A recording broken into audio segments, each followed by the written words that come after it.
So ayun guys, nalagay na namin yung kakanggata. Ayun guys, malapit pa kami sa asin. So yung pag-process nito guys, maganda lang naman. Tatanggalan mo lang talaga ng balat. Hello po, magandang umaga. So today guys, is kasama ko si Mama at saka si Ana. And ang gagawin namin ngayon guys, dahil po tawag noon, may nag-request ho sa amin ng magluto daw kami ng ginataang gabi, kung paano din yung process. So ngayon guys, kasama ko si Mama dahil kasama ko si Mama tawag noon, kumuha ng wild gabi, and then si Mama din magluluto. Then ipapakita din namin sa inyo kung paano yung process niya. Usually talaga guys, si Mama yung pinagluluto ko ng gabi kasi masarap din talaga si Mama magluto. So yun guys, samahan nyo kami and let's go! Andam na ka? Oh, tara. So bago kami umalis, muntik makalimutan ni Mama yung alaga niyang kambing. Ano yun muna, papakainin niya muna tapos saka kami aalis. Malaki na ho yung kambing ni Mama, and ayan, buntis din to. Buntis to, Ma? Ayan. Buntis yung kambing ni Mama guys. Ayaw mo butang, Ma? Makita ko na diri o kay di masambog. O kana di siya mainitan. Ayan na siya guys, sumakbo na yung kambing.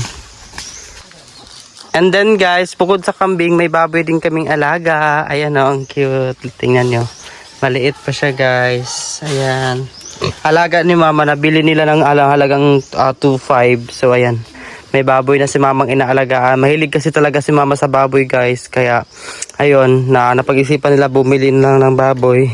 Para may siya, may pagkabalahan niya. Simula nung nawala si Lola, ito na yung mga ni Mama. Usually niyang ginagawa. Magpapakain ng kambing or ng baboy. Paliguan yung baboy. Ayan. So ayan, busy-busyhan lang si Mama dito sa bahay namin. Ito yung bahay nila Lola. Ito yung likod ng bahay nila Lola guys. Ayan, then yan tita ko, partner ni Tito. Ayan po. Tapos marami kaming dito guys, tawag niyan guyabano. Ayan. Ito yung paligid ng bahay namin. May mga nyog. Yung nyog niyan guys, pinibenta rin yan ni Mama. Tawag nun. Yung may-ari ng nyog na to, yung tawag nun, yung di ba nakasanla tong nyog na to. Tapos halimbawa pag may mga nalalaglag ng mga ganyan nyog, dapat ipunin mo yan. Tapos pag time na pagtingkopras na nila, bibilhin nila yan sa inyo. Ng tagpipiso ata bawat isa. So yan yung pinagkakabalan din ni Mama dito. Naghanap din siya ng mga nyog na mga ganyan. So yun na si Mama. Tara na, Ma!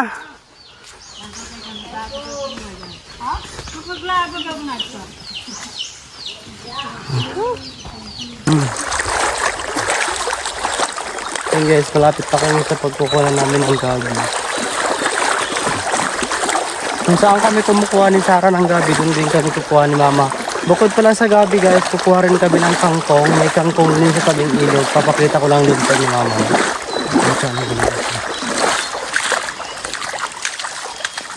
So ayun guys, nakakuha na kami ng gabi, and also si Mother nakakuha na rin ng gabi. So let's go, Mother.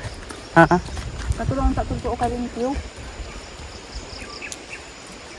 So guys, try namin makahanap ng kangkong, kaso ano man? So din na kami kukuha ng gabi guys. Ay, ng kangkong kasi nga tawag nun, hindi siya mataba, payat. So wag na lang. So ayun, nakuha namin gabi, kulang pa. Excuse me po. And bakit na kami dun sa taas? Kasi kulang pa yung kulang pa to guys. Ayan.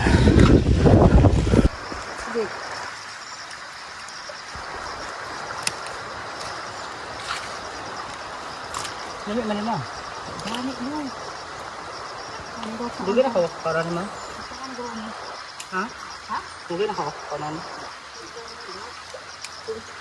So yun guys, pauwi na kami. Ay, nakakuha na rin naman kami ng gabi tsaka kangkong. Buti naman may nadaanan kami dito ng kangkong dito lang banda sa amin. So yun, kinuha na lang din namin. Ayan, lulutuin na namin ni Mama yung gabi. So yun guys, andito yung kapatid ko si Inday and si Mama andito na rin. So before natin gagawin yun guys, yung pagluluto ng gabi, need natin tong balatan. Pagkatapos natin balatan to guys, yun, pwede na tayo magluto. So proceed muna tayo sa pagbalat. Let's go, Mother. So yung pag-process nito guys, maganda lang naman. Tatanggalan mo lang talaga ng balat. Need mo talaga kasing balatan Yung iba kasi, yung iba, di na binabalatan. Pero mas better kasi yung balatan. Kaya mo lang nito. Better kasi talaga guys, sa balatan mo siya para masarap. Gagantuhin mo lang siya guys. Oh. Tapos mas better din guys kung ibibilad niyo siya muna sa araw. Para mas maganda yung pagkabalat mo. Pag nyo ito sa akin, ayan o. Mano, diba ang bilis na lang balatan pag ano.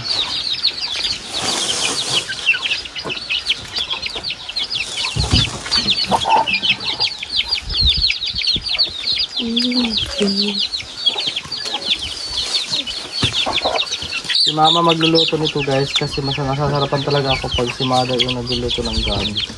So yan, dahil nabalatan na natin to, next proceed na tayo sa mga ingredients nito at saka mga panghalo.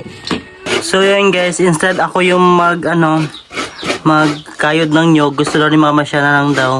Videoan ko na lang daw siya. So girl, banatan mo na dyan para mabilis na tayo matapos. Need din pala talaga natin ng nyog guys kasi ginataang gabi yung gagawin natin. Ayan. So yung mga kailangan nating ingredients guys para sa ating gabi na ginataan, luya and bawang, nilalagyan natin talaga ng bawang, and also sibuyas and toyo, suka and magic sarap. Tapos papakita ko lang sa inyo mamaya kung paano yung pagluluto namin. So let's go. So habang si mama guys, kakayod ng nyog, bali magano muna ako, hibaw muna ako ng panakot natin para sa gabi.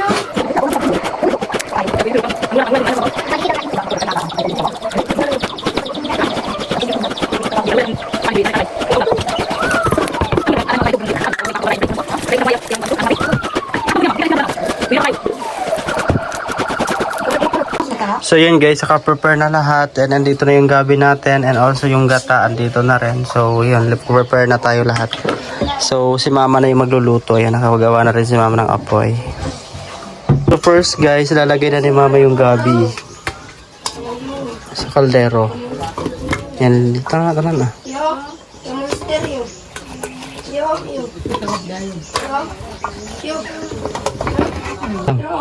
Next is yung panakot natin guys, luya and sibuyas. Sige, lagay mo mother. And bawang. Go. And konti lang kasi nadala kong guys, panakot pero worth it na rin yan. Asin. And then magic sarap. Lagay mo na yung magic sarap girl. Okay guys. Sige, hada na. Okay. Ayan, and then suka. Kahati siguro anak para medyo aslom ka lang kung aslom. Nakadepende na rin sa inyo guys kung gusto nyo maasim or not, hindi masyado. Tapos yung gata, mamaya na natin ito ilalagay pag kumukulo na siya. Sige, birahan na lang this one. Okay, it goes lang.